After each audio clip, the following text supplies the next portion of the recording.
ام المومنین حضرت خدیجہ رضی اللہ تعالیٰ عنہ کا یوم وصال، اور جس طرح مقدس کاظمی صاحب نے آپ کی شان بیان کی، مقدس بھائی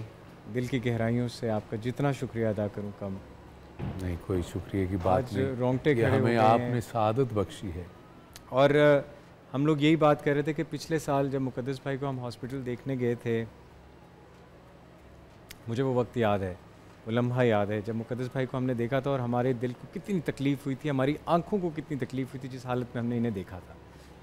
لیکن اللہ پاک نے انہیں صحت و تندرستی عطا کی، ہم سب کی دعاؤں سے خیر سے واپس آئے، اور آج ایسے مجھے تو لگ رہا ہے آج کے دن کے لیے آپ واپس آئے تھے، جس طرح آپ نے آج جو شفقت بخشی اور جس طرح آپ نے ام المومنین حضرت خدیجہ رضی اللہ تعالیٰ عنہ کی یوم وصال پر ان کی شان بیان کی، اللہ آپ کو جزائے خیر دے، اور آپ جیتے رہیں، سلامت رہیں، اور یوں ہی ہمارے سر پہ آپ کا سایہ سلامت رہے۔ ہمارے ساتھ جناب ہماری بہت ہی محترمہ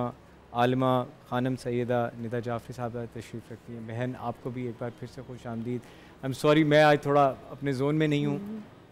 کیفیت ہی کچھ ایسی طاری کر دی مقدس بھائی کے کلام نے، میں چاہوں گا کہ جی بیان فرمائیں، شان فرمائیں حضرت خدیجہ رضی اللہ تعالیٰ عنہ۔ بسم اللہ الرحمن الرحیم۔ بے قیاس حمد اور لامتناہی تعریف اس رب بابرکات کے لیے کہ جس نے ہست و بود کی اس بساط کو بچھایا تو یہ خاکی تھی، لیکن پھر نور محمد و آل محمد سے اسے پر نور فرمایا۔ میرا سلام دانائے سبل ختم الرسل مولائے کل شافی محشر پر اور ان کی پاکیزہ آل اطہار پر کہ جن کے دم قدم سے آج ہم عزت کی زندگی گزار رہے ہیں۔ سبحان اللہ، کوئی آسان تو نہیں مثل خدیجہ ہونا، اللہ شرط ہے اس کے لیے مادر زہرا ہونا۔ اللہ یہ کوئی عام بیوی نہیں ہے۔ اللہ سبط جعفر نے اسی لیے کہا تھا ہوں خدیجہ پہ لاکھوں درود اور سلام، دہر میں جن سے نسل نبی رہ گئی۔ آج ہم بھی فخر سے کہتے ہیں ہم سادات ہیں، تو یہ کرم ہے جناب خدیجۃ الکبریٰ کا کہ پروردگار نے ان کی آغوش کو معدن سورہ کوثر قرار دیا، ان کی آغوش میں تفسیر سورہ کوثر و قدر کو اتارا۔ پروردگار ہمیں توفیق عطا کرے کہ آج کا دن جس ہستی سے موسوم ہے وہ اتنی بلند قامت ہیں کہ ہمالیہ ان کے سامنے چھوٹا دکھائی دیتا ہے، ان کی عظمت، ان کی رفعت زمین سے زیادہ ہمارے سامنے دکھائی دیتی ہے۔ پروردگار ان کی معرفت کی توفیق عطا کرے کہ ہم اس بی بی کی شان میں رطب اللسان ہو سکیں کہ جنہیں قصیدہ خواں ملا تو نبی آخر الزماں جیسا،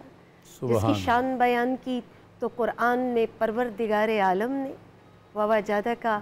عَائِلًا فَأَغْنَىٰ،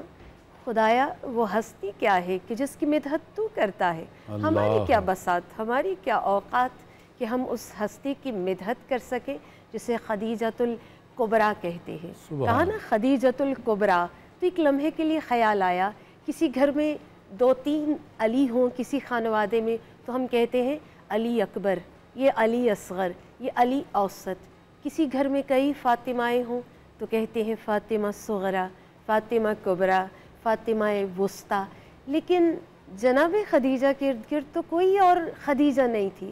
تو پھر یہاں لفظ کبریٰ آئیڈینٹیفیکیشن کے لیے یا کسی کے مراتب کو بتانے کے لیے نہیں، بلکہ حقیقتاً خالق زبان پیمبر سے بتانا چاہتا ہے کہ اگر اس بزم میں خدیجہ تنہا بھی ہوں تو وہ کبریٰ ہیں، یعنی ان کی عظمتیں، ان کے اوصاف اتنے ہیں جو ان کو دیگر پر برتری عطا کرتے ہیں۔ بے شک بے شک، بہت سبحان سبحان، جتنی بھی شان بیان کی جائے کم ہے۔ میں چاہوں گا کہ مزید آپ ہمیں جتنی بھی شخصیات دکھائی دیتی ہیں نا اسلام کے دامن میں آنے کے بعد نکھرتی ہیں، ان کے کردار کھلتے ہیں۔ آفتاب رسالت کے منصہ شہود پر جلوہ افروز ہونے سے پہلے عورت کی مظلوم ذات ضلالت و گمراہی کے دشت خارزار میں آبلا پا تھی، عزت و توقیر کے کواکب کی ضیاباریاں مان پڑ رہی تھیں، اس کی جیب و گریباں کی دھجیاں بکھیری جا رہی تھیں،